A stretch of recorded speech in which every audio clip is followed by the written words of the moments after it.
when she's totally helpless.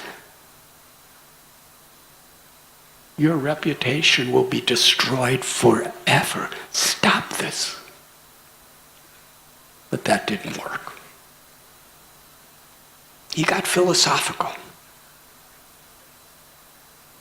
He said, death is inevitable for everyone. All of us, the soul is transcendental. The soul is eternal, and it's taking one body to another body and another body. What are these bodies? They're just temporary little places that the soul, for a small amount of time, is residing. Just like a traveler is walking, he takes a step, and then his other foot goes in front, and then his previous foot comes off the ground and takes another step and another step and another step. In the same way, we're taking birth after birth after birth within this material world. The little worm is crawling from one leaf to another leaf. As soon as you go to one leaf, you have to give up the previous leaf. That's what birth and death is. It's inevitable. We're all going to die. The real question is, what do we do with our life? If you do this terrible, heinous deed, you will incur such dreadful karma. You will have to suffer so bad. It's better to live with dharma, to prepare for a good next life when the next step comes.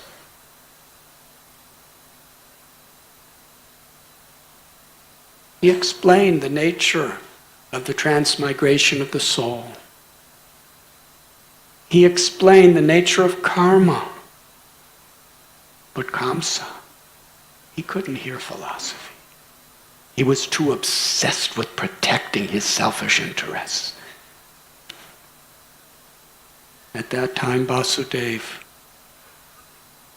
he made a promise. Kamsa, you have no danger from your sister. The danger is from the 8th child. I promise you, every child that is born from Devaki, I will present to you. Kamsa knew that Vasudeva would never ever tell a lie. As cruel and wicked, as envious as he was, he could appreciate the truthfulness of Vasudeva. He knew if he says this, he will do it, under all circumstances. He freed them.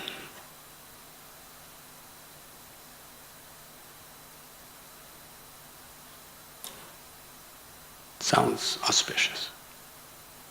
It's very auspicious. Because in this setting, Narada Muni came to visit Kamsa. Now please understand, Narada Muni is one of the prominent acharyas of our sampradaya. He's the well-wisher of all living beings. Whatever he does is for the pleasure of Krishna.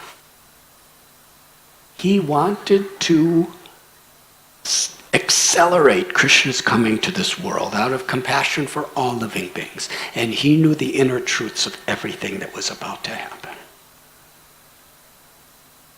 So Narada Muni told Kamsa, I was recently traveling around the universe, and I heard the demigods.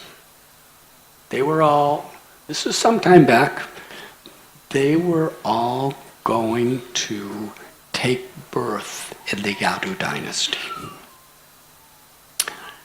And the demigods, they're your enemies. And Vishnu promised them that he would be coming to take birth as the child of Vasudeva and Devaki for the purpose of killing you. So I wouldn't trust any of those children. In fact, in your previous life you were Kalanemi, and Vishnu killed you. And now he's going to come back as the son of Vasudeva and Devaki to kill you again. I just wanted to give you this information. And then Narada Muni bhajayi vinaradi karamana name, chanting the names of Krishna. He traveled again to another universe. Kamsa was outraged.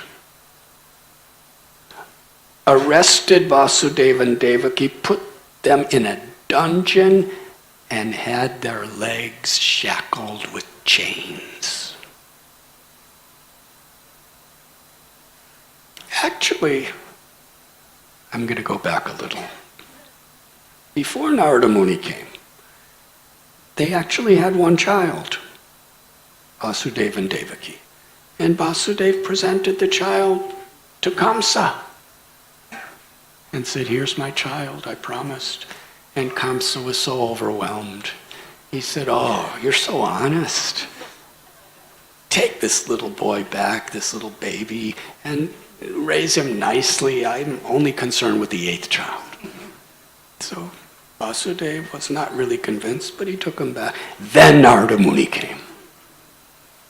And then Kamsa shackled them in chains, put them in prison, and smashed the child against a rock to death.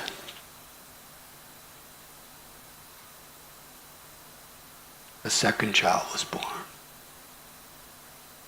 A third child. 6 children were born in the prison house.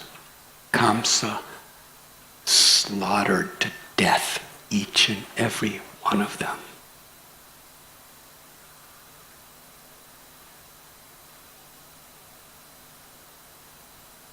Now you may ask, why did Narada Muni do that? He understood who these 6 sons were. Long before, Marichi had 6 sons. And they criticized Lord Brahma. And obviously, they were very powerful people, very intellectual people, sons of Marichi. They thought they knew what was happening. They saw what appeared to them to be a transgression of Brahma. So they were critical toward him. The result is they would have to take birth and be killed by their own father. The sons of Marichi became the sons of Kalanemi. Then in another birth, they were the grandchildren of Hiranyakashipu. I think you all know who he is. Grandsons of Hiranyakashipu, they were very, very powerful people. They went out to perform tapasya to get blessings from Lord Brahma. That's what Hiranyakashipu did too. And Lord Brahma appeared to them, and they asked for the blessing that nobody could kill us. Hiranyakashipu was so envious. He was so arrogant. He could not tolerate the thought that his grandchildren went and approached Brahma without his permission. Of course, because of their benediction, they couldn't be killed by anyone created by Brahma, which includes Hiranyakashipu. So Hiranyakashipu cursed them that you will be killed by your own father. Kalanemi will become Kamsa, and he will kill you in your next birth.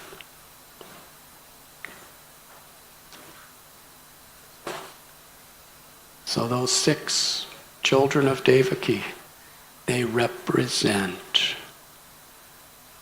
lust, anger, greed, envy, arrogance, and illusion. The 6 enemies of bhakti. And they are born of Marichi, who represents the mind. Devaki represents bhakti.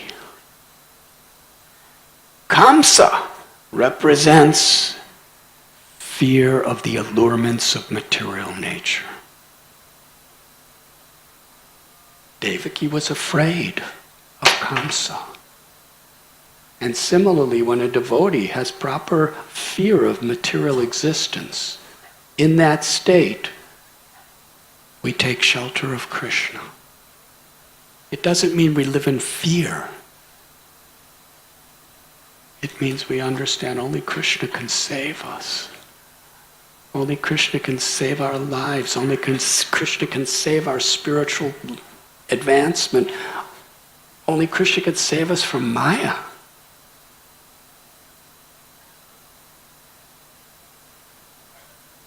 So Devaki, she was taking shelter of Krishna. The Bhakta takes shelter of Krishna because the Bhakta knows the power of Maya.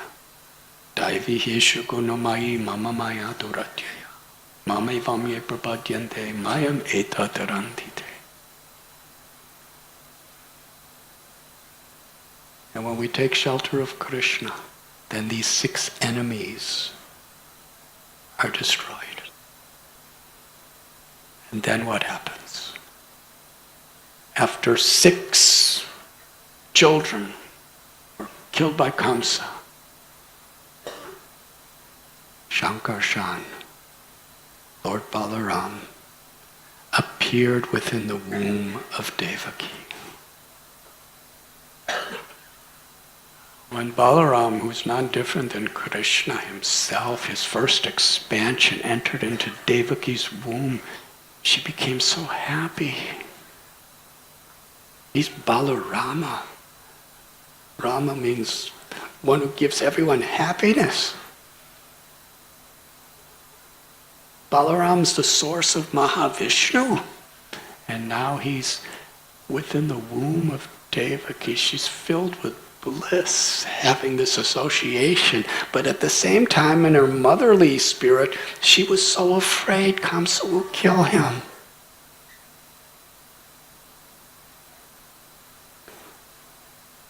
It was at that time that Krishna, in the spiritual world, he called for Yogamaya.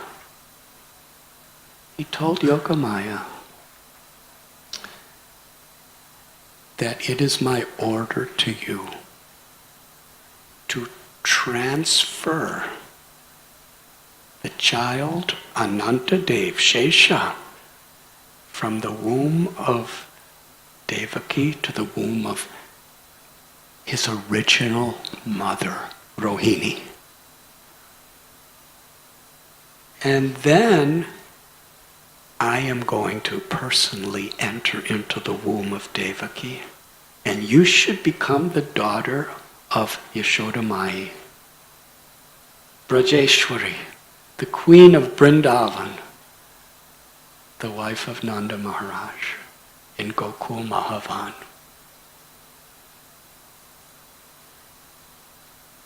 Yogamaya, with folded palms, she said yes, and circumambulated Lord Krishna.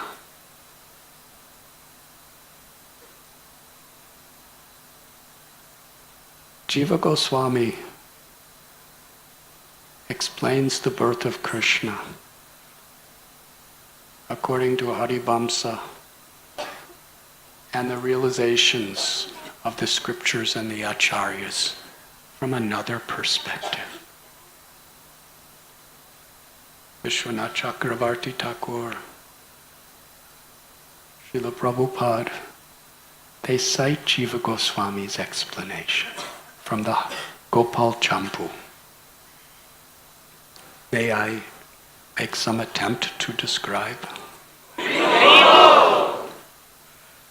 We're going to go back a little.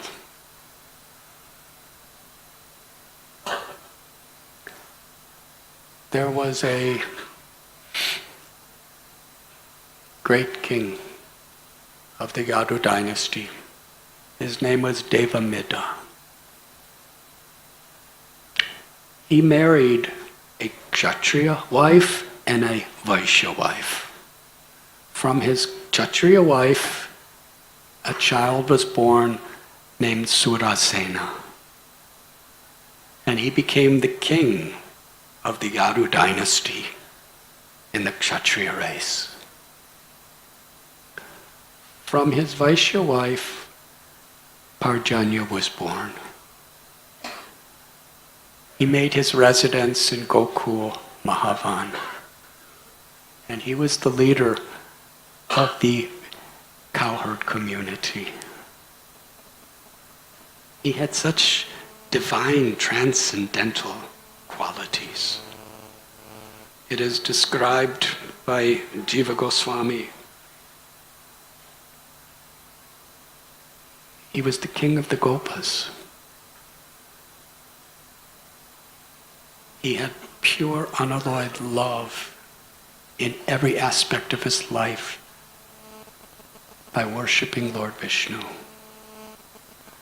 He was charitable and glorious as Prahlad Maharaj, as truthful as Dhruva Maharaj, as magnanimous as Prithu Maharaj. To his enemies, he was like Bhishma. To his friends, he was as magnanimous as Lord Shiva. He was as exalted as Brahma. And he had a beautiful effulgence of pure devotion. All the Gopas wanted to follow him. Not because he wanted power or influence, but they just loved him. It was natural.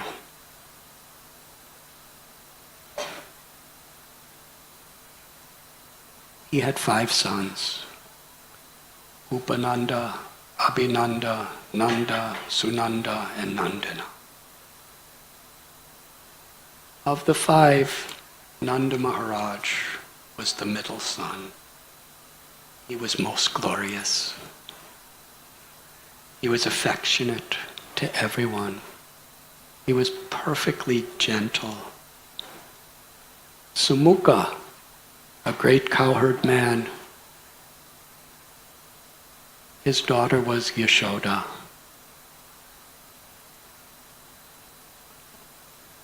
Arjanya arranged for, and Sumukha, they arranged for Yashoda and Nanda to be married. They became the life and soul of all of Gokul.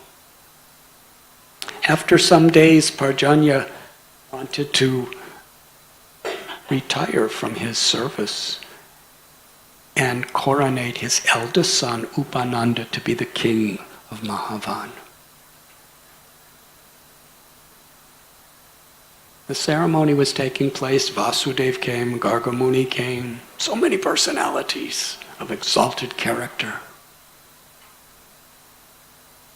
And after Upananda was being coronated as king, Upananda stood up and performed the same coronation to his younger brother, Nanda Maharaj.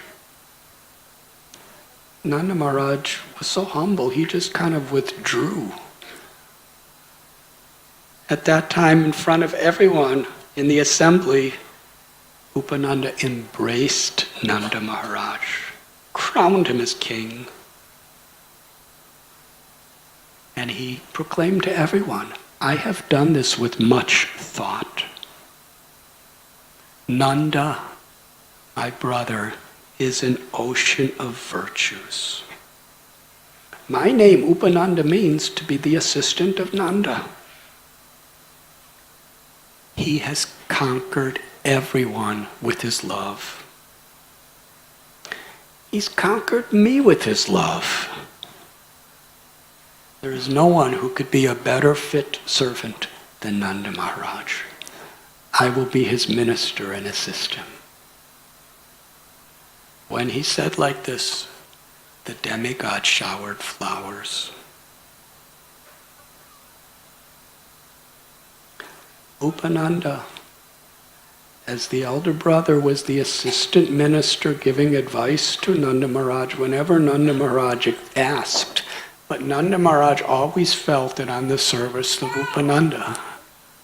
In fact, Nanda Maharaj was a loving servant to everyone. Under his rule in Gokul, what kind of rule? He wasn't making laws or exacting taxes. He was a cowherd man who had so much love in his heart that everyone simply wanted to follow whatever he wanted. That was Gokul.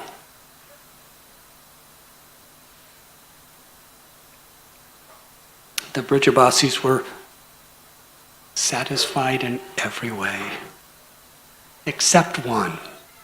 That as years passed, Nanda and Yashoda had no child. They loved their leaders with such intimate, genuine affection that his happiness was their happiness. Yashoda Mai has no child. How could we be happy? That was the reciprocation. Nanda Maharaj was living for them, they were living for him. Upananda and the other cowherd men, they called the best of Brahmins to perform yajna after yajna to somehow or other induce a child to be born from Yashoda and Nanda Maharaj. There were no child. It was at that time that Nanda Maharaj, he told Yashoda Mai that I had a dream. In this dream, there was a beautiful little baby. His complexion was like a blue lotus flower. His eyes were like beautiful blossomed lotus petals. His smile was enchanting the whole universe. He was playing. I saw this little child sitting on your lap, drinking the milk from your breast. Yashoda Mai said, I have been having the exact same dream, but I was too shy to tell anyone. Yashoda Mai said, actually Nanda Maharaj said, to have a child like this, all these yajnas will never be successful. Because these yajnas are karma kanda. They bring heavenly desires. Only the Supreme Personality of Godhead, Vishnu, intimately will give us the opportunity to have a child like we're seeing in our dream. Yashoda Mai said, in pure loving devotion to the Supreme Personality of Godhead, we should perform the Dwadasi Vrata for 1 full year, which they did very carefully.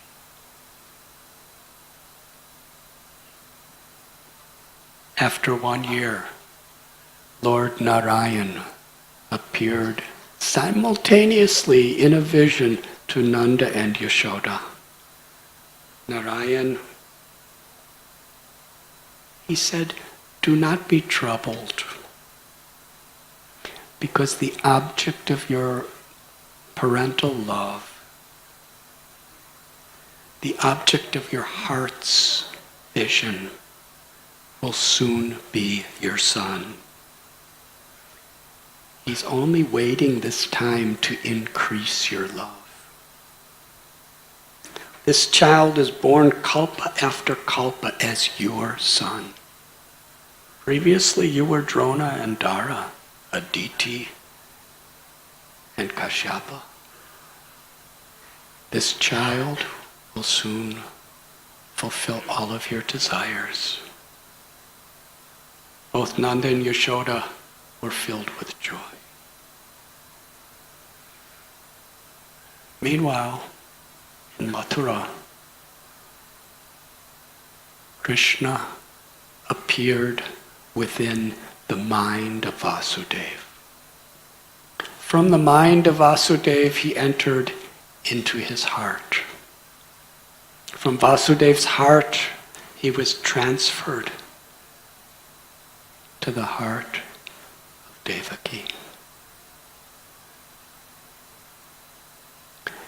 Devaki became pregnant.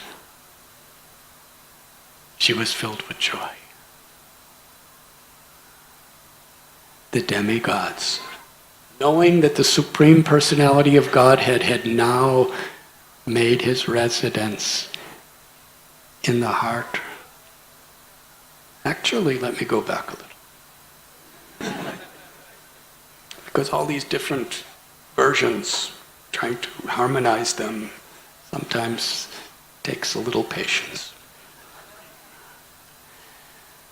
Rohini, when she was 3, we're going back now. When Rohini Devi, who was a wife of Vasudeva, as well as Devaki, she was 3 months pregnant. At that time, so many of the Yadus were fleeing and hiding and going to different places because they could not tolerate the violent rule of Kamsa. They were going into different kingdoms, into different districts. Some of them were hiding in caves. And Vasudeva, to protect his wife Rohini, sent her to be under the care of his dearmost best friend, Nanda Maharaj, in Gokul Mahaban. She was secretly brought by horse. Balaram was in her womb, 3 months pregnant. There, as soon as Yashoda Mai met Rohini, they became inseparable friends.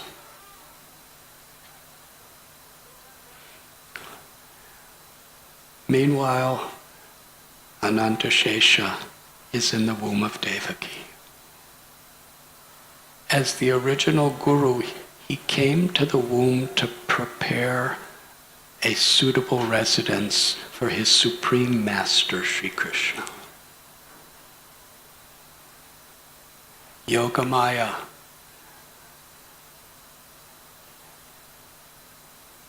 actually Harivamsa tells when Rohini was 7 months pregnant, that means 4 months later, at midnight, she had a dream.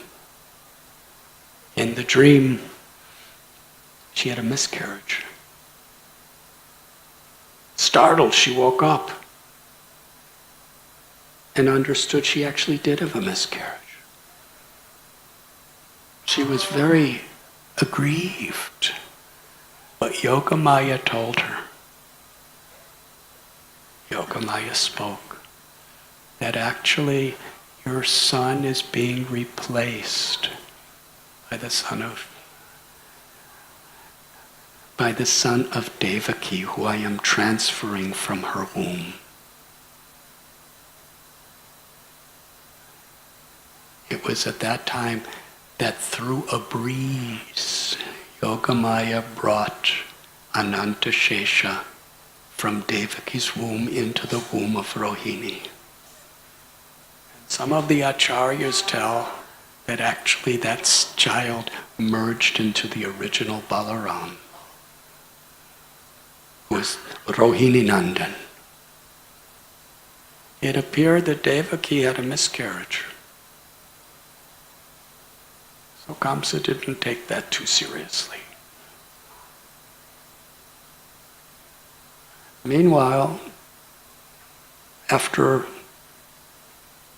I believe, Krishna entered in the womb of Devaki,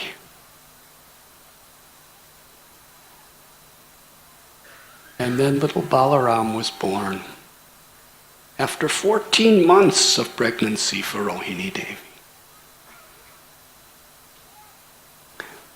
But Balaram seemed very dull and uninterested in anything.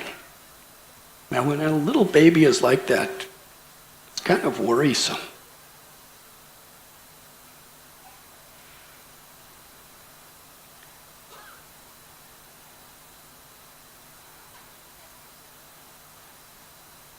But Yashoda,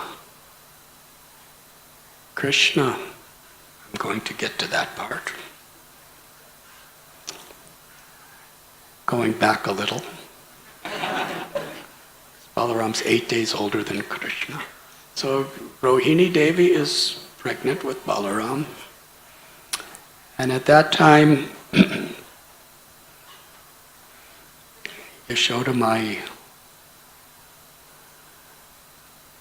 she became pregnant. The Supreme Personality of Godhead as an original form entered the heart of Nanda Maharaj. And Nanda Maharaj and Yashoda both experienced simultaneously how that child entered into the heart of Devaki.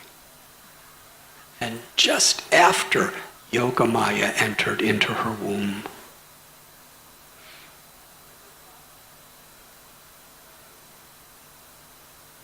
Purnamasi, Yogamaya personified, she entered into Vrindavan as a ascetic lady with a child.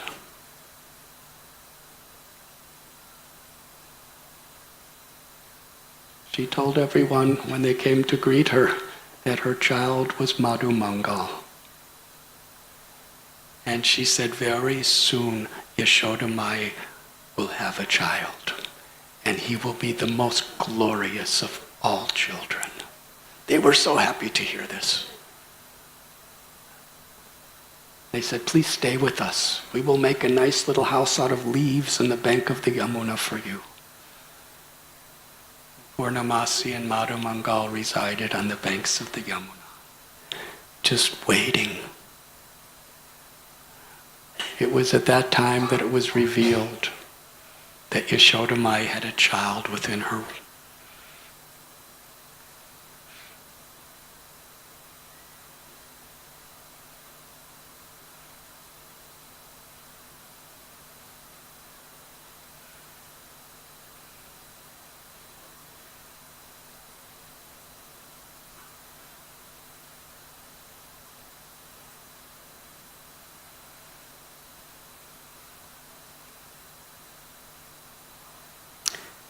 Balaram born on the full moon.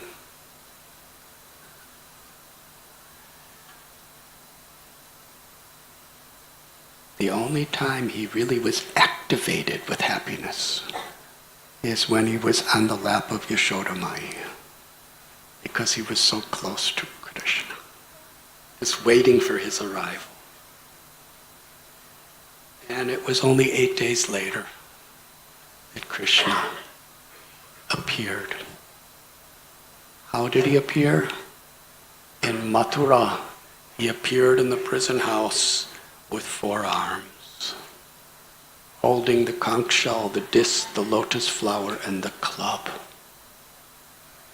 Upon seeing the beautiful form of Lord Narayan illuminating the dark prison at midnight tonight, Vasudeva offered prayers, honoring him as the Supreme Personality of Godhead. And Devaki, she offered her prayers in her motherly love. She was so concerned. Kamsa has killed 6 of my children. If he sees you, he'll know that you are Vishnu himself, his enemy, and he may harm you. So please disguise this opulent form and become like a 2-armed little baby child.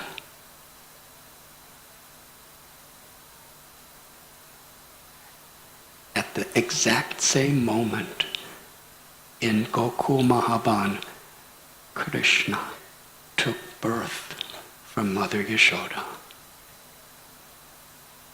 And Yogamaya, carrying out the instruction of the Lord, she was still in the womb of Yashoda, but in the form of a breeze. She brought little baby Krishna, Yashodanandan, to Mathura. And 2-armed Gopal appeared in the prison house, and the 4-armed Vishnu form merged into that. But just prior to this wonderful Leela, Vishnu told Vasudeva, carry me across the Yamuna River and exchange me for the child daughter of Nanda and Yashoda. Little baby Krishna was lifted by Vasudeva, and suddenly, miraculously, all the shackles that were on their legs fell off. The doors to the prison all opened. All the guards and everyone in Mathura fell fast asleep. It's the monsoon season. Torrents of rain were falling. Vasudeva carried the little baby. Ananta Shesha appeared to be an umbrella over them. When they came to the Yamuna, it was flooding with whirlpools of water, and a passage was formed. So Nanda Maharaj, without any inconvenience at all, could bring Krishna across.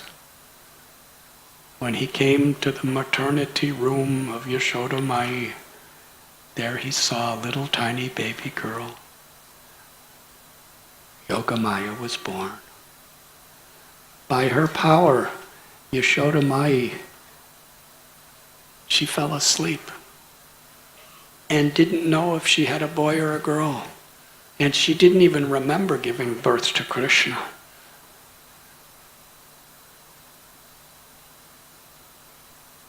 Vasudeva placed Krishna beside Yashoda and took Yogamaya back to Mathura.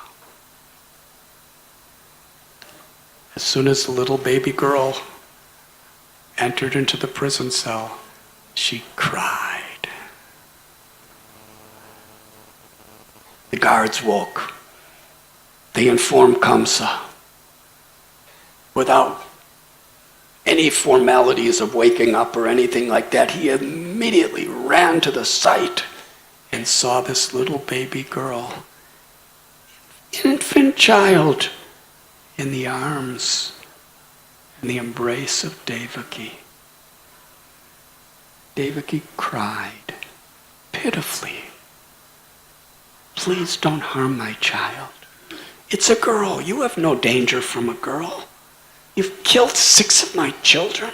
I've had a miscarriage. I'm your sister. Give me the chance to be a mother, at least this one child." Crying and crying, begging for pity, Kamsa ruthlessly grabbed that child, pulled her out of Devaki's hand, lifted her to smash her against a rock. When he came down with this child with all of his force, the child slipped out of his hands and entered into the sky. She took the form of Durga with 8 arms, riding on a lion, majestic, the queen of material existence. She looked down at Kamsa. "You are a fool. Why are you so cruel to your sister, killing all her children? You do not know that the 8th child is already born somewhere else and will be the cause of your death. Now stop harassing your brother-in-law and sister." And she disappeared. Kamsa became quite sober.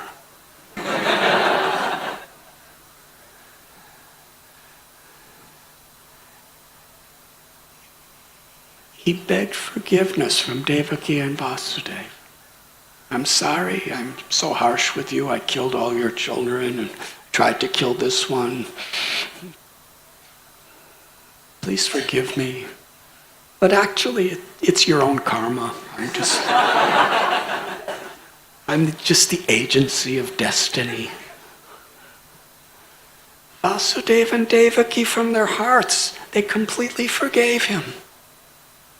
Such Vaishnavas. This is the kind of people Krishna takes birth from. Srila Prabhupada explains that the name of Krishna is Vasudeva. Because when we become like Vasudeva, Krishna will take birth in our hearts. Janmashtami could happen at any moment, at every moment where Krishna appears within our hearts. When we develop this character of following in the footsteps of the great souls. Vasudeva released Devaki and Vasudeva from prison. And they totally forgave him.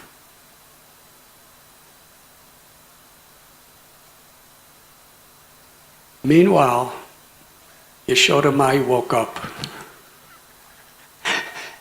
And there was a little boy that was just born from her. She looked at him. Her motherly love limitlessly flowed from her heart. He was just so lovable, so absolutely sweet, innocent, small, soft, and beautiful. Krishna tells in Bhagavad Gita that all beautiful things in the entire creation are just a tiny, insignificant spark of his splendor. Now the fullness of the completeness of all beauty and beyond, fully manifesting, is in the form of this infant, little, tiny baby child, Gopal. Yashoda Mai, with tears of motherly love, embraced that little child. Fed the child her own milk. And as the child was drinking the nectar of her milk, that milk was the liquid form of her love. Krishna doesn't drink milk. He drinks love. When he steals butter from the gopis, it's the love of the gopis in which they make for him that he's tasting. But nothing could ever compare to the milk offered by Mother Yashoda.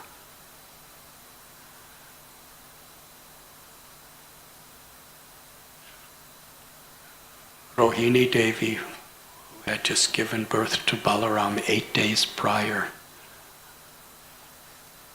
she was so happy. Yashoda Mai has given birth to a baby. Her and a few gopis who were assisting Yashoda Mai, they got an elderly Brahmin lady to give the news to Nanda Maharaj that his son is born. This Brahmin lady was so happy. She was filled with ananda, with bliss. Singing the glories of beautiful little Krishna, she went to the place where Nanda Maharaj, just as early in the morning now, tomorrow morning. This happened 5,000 years ago, tomorrow morning.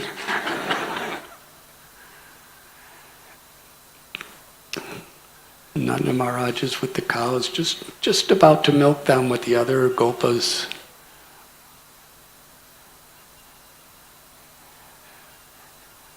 This lady, she was so filled with happiness, she couldn't even speak.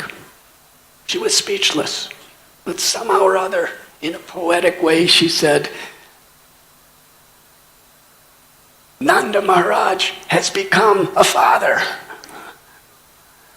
When Nanda Maharaj heard this, his heart flooded with bliss. He said, all the cows who were about to be milked, donate to this lady for giving me this good news. It's a lot of cows too. In his heart, he was giving so much charity everywhere. Meanwhile, when Vasudeva was back in Mathura, he knew that his little baby was actually in Gokul Mahaban. He was giving charity in his mind everywhere. And Nanda Maharaj was actually giving. Nanda Maharaj went to take his bath, put on really good clothes, and with some of the other cowherd men, he was rushing to the place where Krishna was born. Such anticipation. Just try to imagine every step he was taking. How much he was longing and yearning to see his son. Not an ordinary son, because this little boy, Gopal, was attracting his heart with ever-increasing, supreme spiritual love. And when Nanda Maharaj came to the doorway, Rohini Devi closed the little curtain behind which was Yashodamai. Nanda Maharaj was waiting. Rohini Devi then took little baby Gopal from the lap of Yashoda and showed his transcendental, supreme, beautiful form to Nanda Maharaj. He was stunned. It was beyond what he could experience. Seeing Krishna face to face. And little baby Gopal glancing upon Nanda Maharaj. His hairs were standing on end, his limbs were trembling.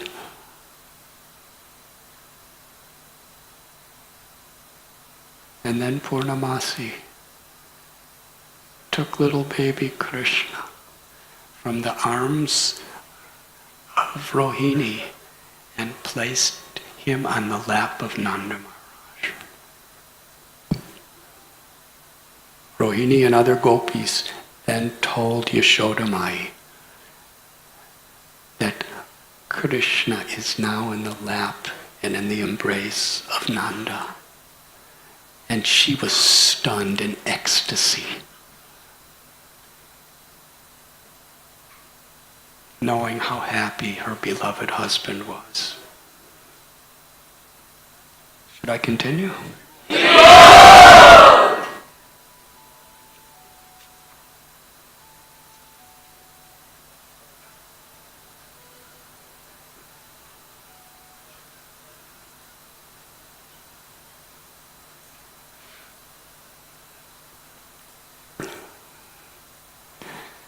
Nanda Maharaj called the Brahmins. The Brahmins started doing all sorts of yagyas and doing so many pujas to bless the little baby child.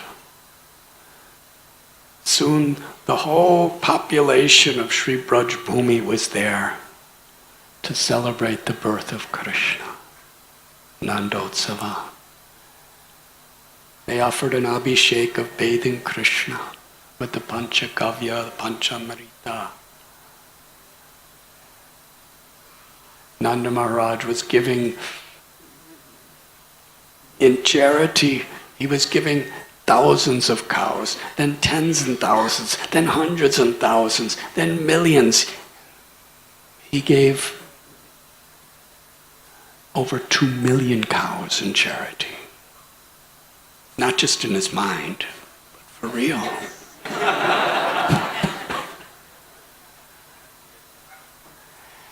And he gave, especially, he would give to Brahmins. Why would he give to Brahmins? Because Brahmins at that time, sometimes now also, they were really Brahmins.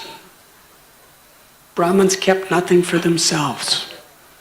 Whatever you gave a Brahmin, they would share with every type of member of society for their physical, emotional, and spiritual well-being.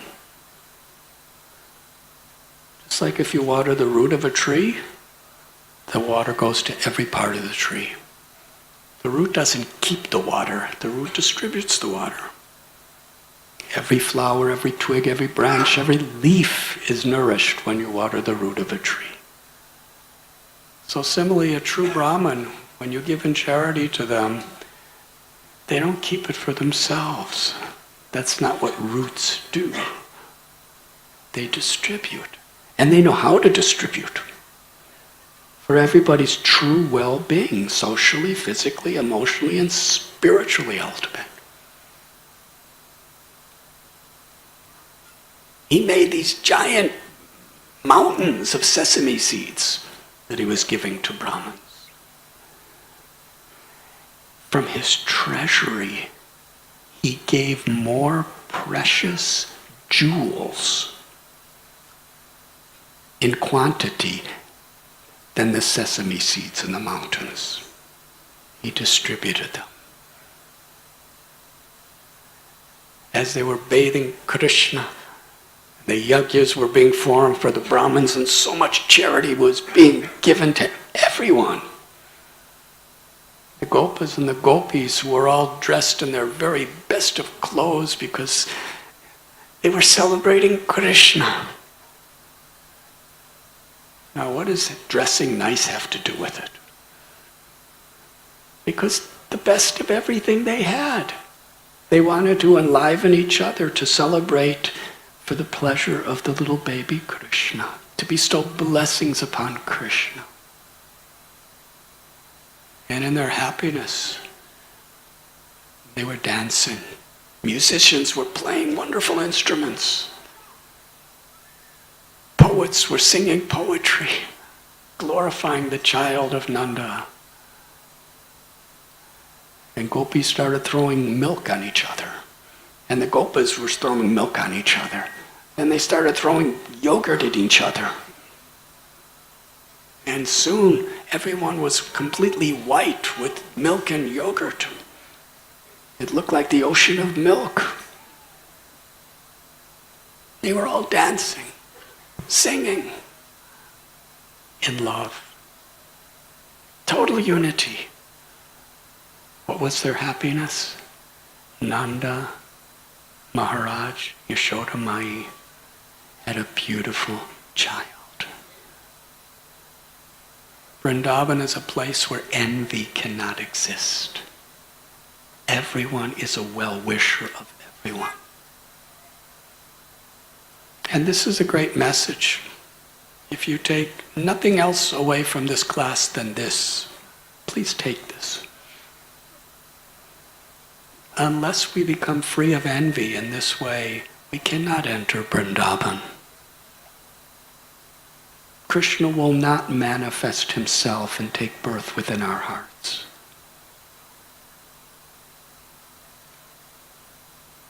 To truly be a well-wisher, to truly put Krishna in the center,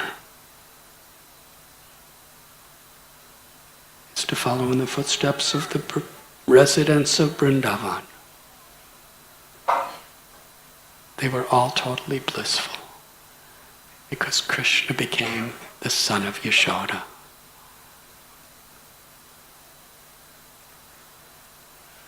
After the birth of Krishna and Nandotsava, the glorious festival to celebrate, Nanda Maharaj and Upananda, Abhinandan, and other leading gopas were discussing that Kamsa is very vicious, very cruel, very violent. And look what he's done to Vasudeva and Devaki. But Vasudeva is now free. If we don't pay our taxes on time, Kamsa will terrorize Braj Bhumi. So Nanda Maharaj decided to go to Mathura, just days after Krishna was born, to protect Krishna by paying taxes to Kamsa. Because that's the way governments always are. You have to pacify them by giving taxes.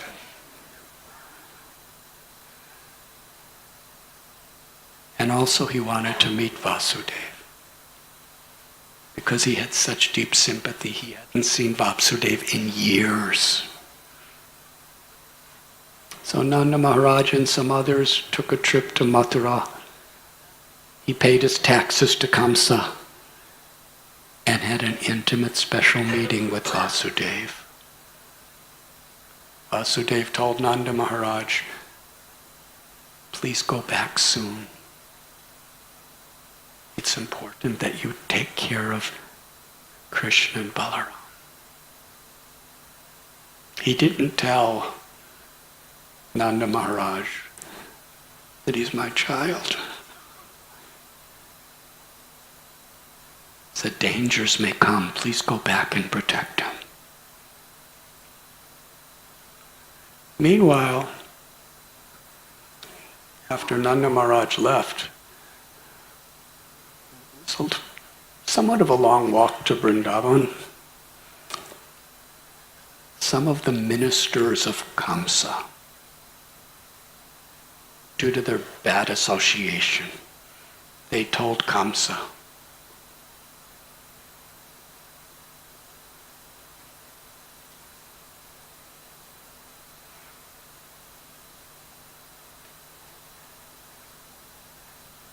so many stories that put such fear in his heart. He put Vasudeva and Devaki back in prison. Because this child is born somewhere that's going to kill you. He gave an order. Every child that has been born in the last 10 days must be murdered. And he deputed many of the asuras to do this. Especially one Rakshashi of the name Putana.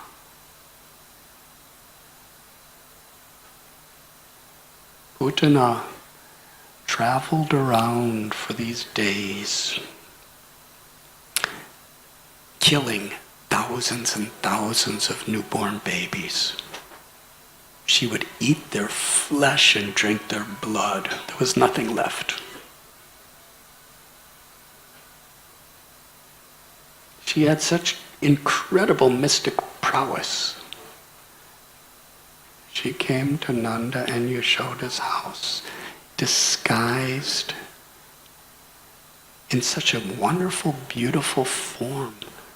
People thought she was the goddess of fortune. Or some demigoddess. How can anyone so beautiful be here? And she came right into the room where your little baby Krishna was. And she picked up Krishna. And everyone was thinking that Krishna's being blessed by this guest. They had so much faith in her because of the way she looked. Krishna took little baby Gopal to feed the milk from her breast. And everyone watched. What they didn't know is she had covered her breast with deadly poison.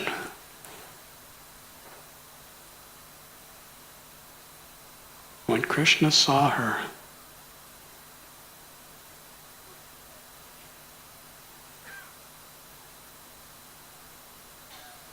he could recognize she was like a sharp, deadly sword in a very nice decorated case. And she looked at Krishna, who was then a tiny infant, only days old. She thought this little child is death personified. But still, she was intent on killing him. Krishna sucked. First he sucked out all the poison.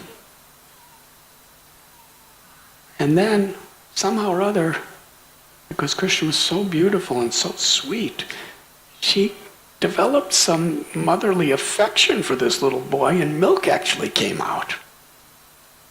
And Krishna kept sucking. It was becoming very painful. He began to suck out her very life. And she tried to pull Krishna off of her. But Krishna just held on, kept sucking. She ran out of the house. She ran into the pasture ground and assumed a form 12 miles high. And she was screaming. Now you and me scream. Can you imagine a person, a Rakshashi, 12 miles in size, screaming? Child, leave me, child, leave me, with all of her strength, with her massive hands. And Krishna didn't grow. He was just a little tiny baby, just sucking. And just to increase the experience as he was sucking with his tiny, tiny little soft fingers, he squeezed her. And that was causing her unbearable pain. But she couldn't get him off. Krishna sucked and sucked out her very life, and she screamed, fell to the ground. Caused an earthquake. By Krishna's own inconceivable Yogamaya potency, as she was running, she ran to a favorite forest of Kamsa, where he would get so many nice fruits. And when she fell, she broke Kamsa's whole forest. The little baby Krishna was on her body, just crawling around, smiling. And the gopas and the gopis came running. And there they found little Krishna. They offered pujas to protect Krishna from further dangers. Nanda, Maharaj, Yashoda, Rani, they were thinking, our innocent little baby Krishna, he's so pure. It must be due to our pious deeds. Or it must be because Krishna is so innocent and helpless that Lord Vishnu personally killed this Rakshashi Putana.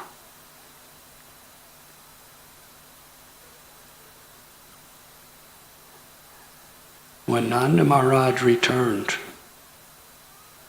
from Mathura, on his way he saw Putana's body laying there.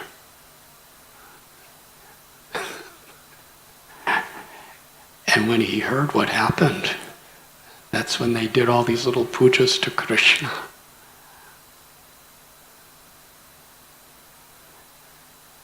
And they burned Putana's body. And when they burned it, it smelled nectarine, aromatic fragrance, intoxicating. Now usually a dead body doesn't smell sweet. But because Krishna touched her body, it became completely transcendental.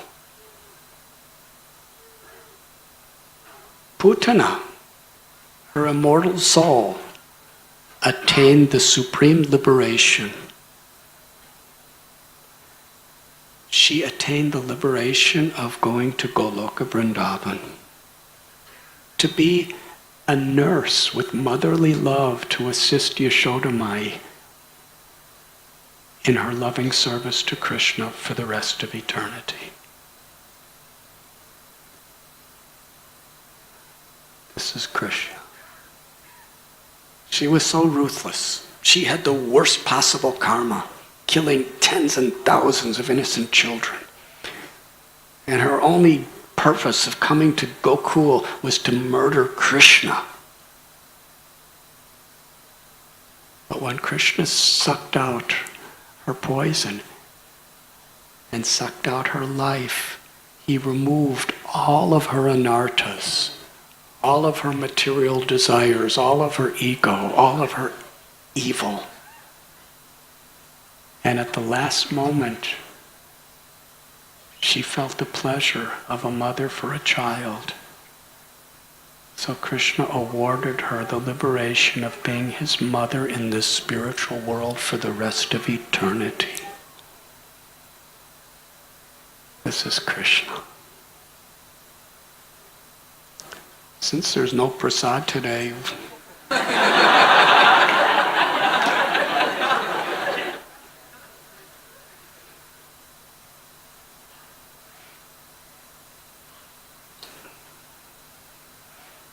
when Krishna was just about 3 months old,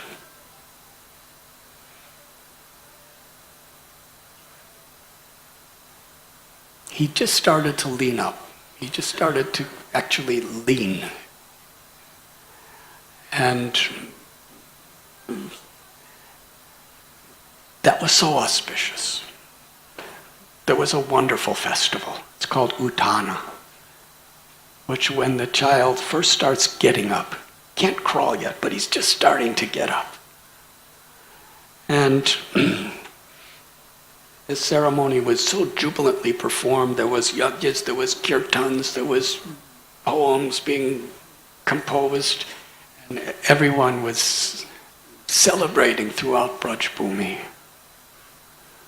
Yashoda Mai, after the Abhishek for Krishna, she saw that Krishna seemed very sleepy.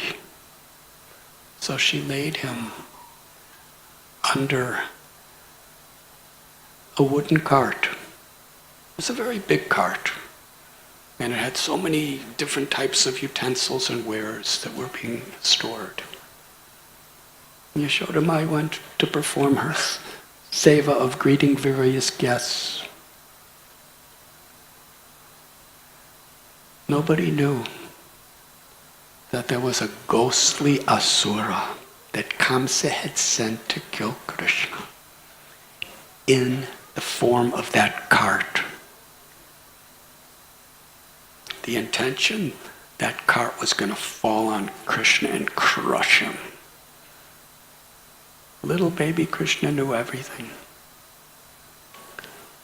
His feet were so small, and they were as soft as anything could be soft, like the tender surface of a lotus petal. Little baby Krishna, when nobody was around, except some of the children were watching, little children, Gopal, he just kicked the wheel of the cart. Not even a kick, just touched it with his lotus foot. As soon as he touched it,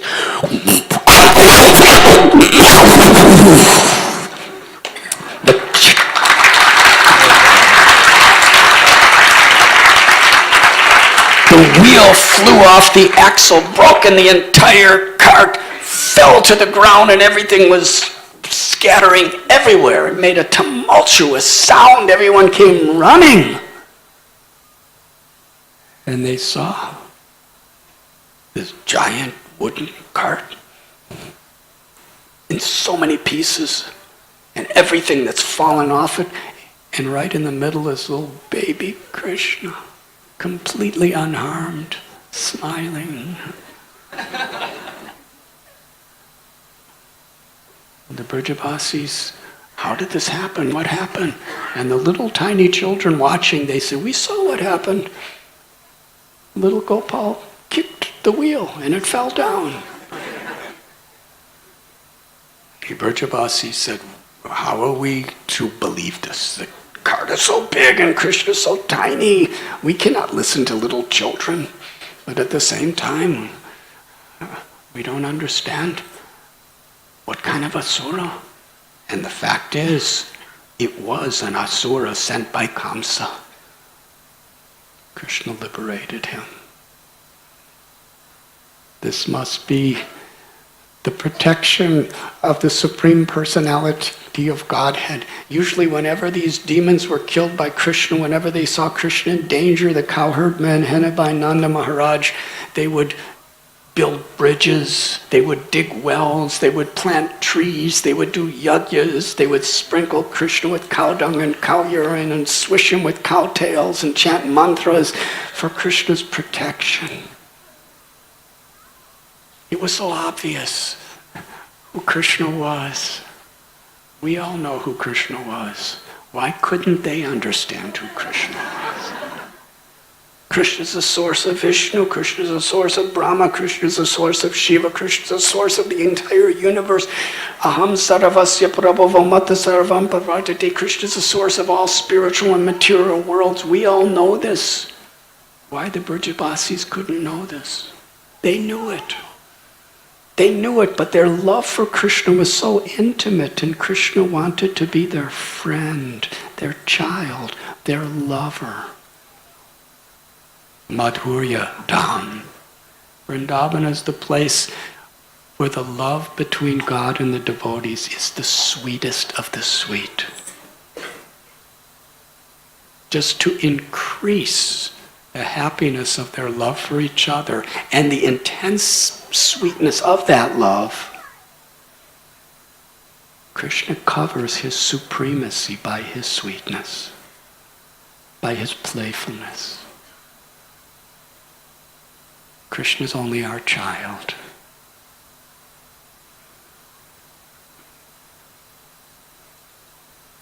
Sakatasura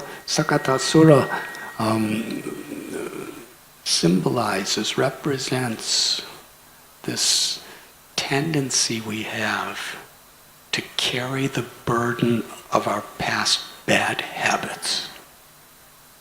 That's an obstacle to our spiritual progress.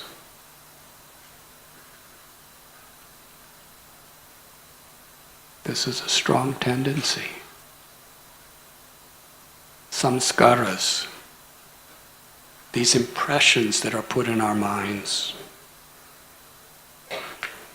In the Vedic civilization, the Vaishnava tradition, at every stage of a child's life,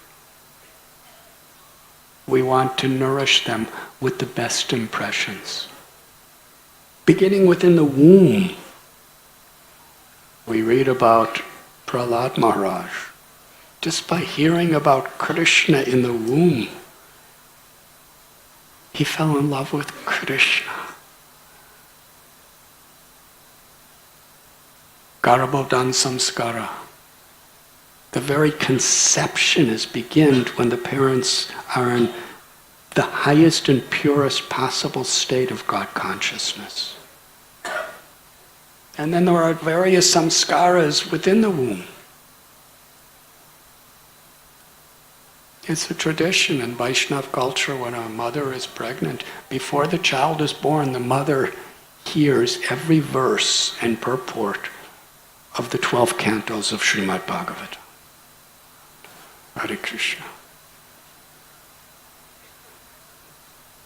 Just a few days ago, I received a message from one devotee lady and her husband, and they just gave birth to a child. And just before he was born, she just finished the 12th canto of Srimad Bhagavatam. And she finished a little early, so she was reading Krishna book out loud, so that she was in the frame of mind and the child was hearing. Samskara, to give those impressions. And then the birth ceremony, so many beautiful ways to try to keep the child in the most sattvic setting wherein they could receive Krishna bhakti. Srila Prabhupada explains, when he was a little boy, from his earliest childhood, every day, early in the morning, he would witness his mother and father offering arti to their family deity of Radha Govinda. And every day, every evening actually, they would invite sadhus. And they would cook wonderful feast of prasad for the sadhus. And they would, after the sadhus were completely satisfied, Gaur Mohan De and his good wife, Prabhupada's mother and father, they would ask the sadhus, please bless our little son Abhay, that he will be a great devotee of Srimati Radharani. That was the only thing they asked for in return.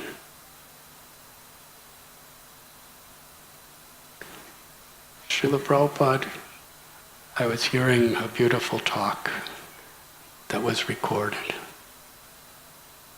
He said that from my earliest childhood, my father would always tell me that when Krishna wants to take away from you, he takes with 10 hands. And you only have 2 hands to hold it. And when Krishna wants to give to you, he gives with 10 hands. And you only have 2 hands to receive it.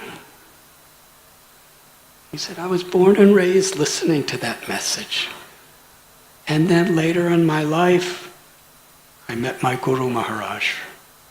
That was in 1922. He said, my Guru Maharaj, he told me that I should take the message of Lord Chaitanya, of pure devotion to Krishna, to the whole world in the English language. I made that order my life and soul. But I was already married and I already had a child. So Prabhupada, he had Ayurvedic pharmacy.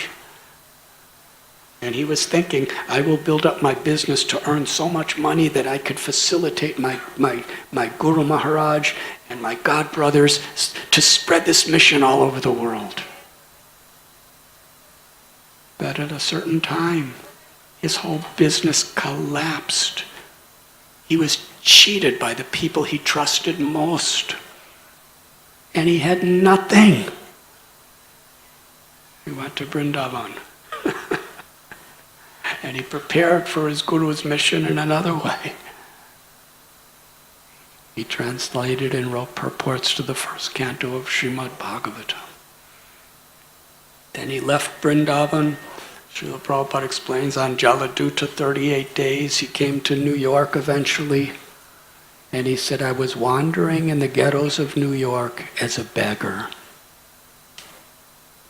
I had no friend, no supporters, and no means whatsoever. He said, I was wandering about like a vagabond. And I remembered my father.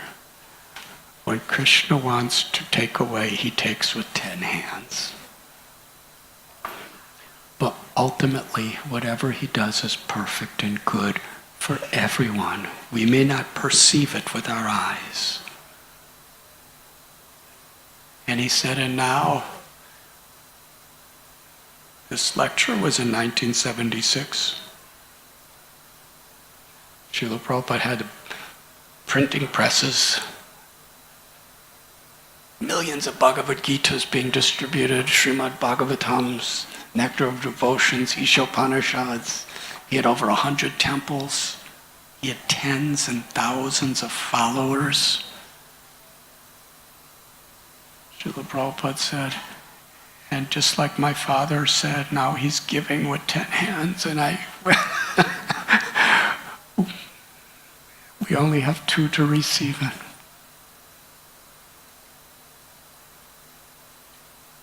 So these bad habits that we have carried from the past to samskaras, Srila Prabhupada's telling how his parents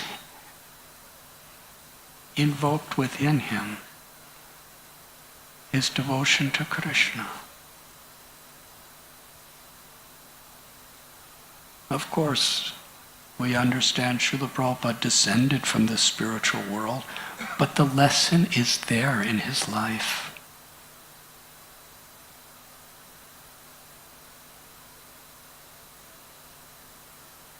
Prabhupada was asked by a reporter, when did you first develop your love for Krishna? Srila Prabhupada replied that love of Krishna is in everyone's heart. And everyone can awaken their love of Krishna. Nitya siddha Krishna prema satya kabunoi saravanadi sudhijite koriye yudoi. Love for Krishna is dormant within the heart of every living being. By associating with those who love Krishna and chanting the holy names of the Lord, that love is awakened. Prabhupada said to the reporter, you have love for Krishna, just chant the holy names, it will be awakened. Everyone in the world has that potential. Anandam buddhivardhanam pratipatam punamrita swadanam. That's the happiness that every living being is longing for, to taste that love that's within us. To taste Krishna's infinite love.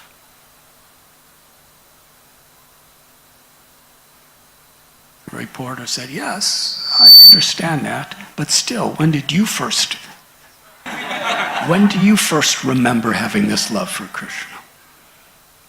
And Prabhupada explained Lord Chaitanya's mission and his how Lord Chaitanya through Sankirtan, in the nature of Krishna's name, can awaken this love. And the reporter said, yes, I understand, but still, when do you remember that you first had this love for Krishna? Prabhupada said, around 5 or 6 years old. Just to end the question. He was always feeling this love for Krishna. And Krishna book, which was Srila Prabhupada's summary study of the 10th canto of Srimad Bhagavatam, which describes all these beautiful pastimes of Krishna's life in this world. Srila Prabhupada dedicated Krishna book to his father, Gaur Mohan De. He said,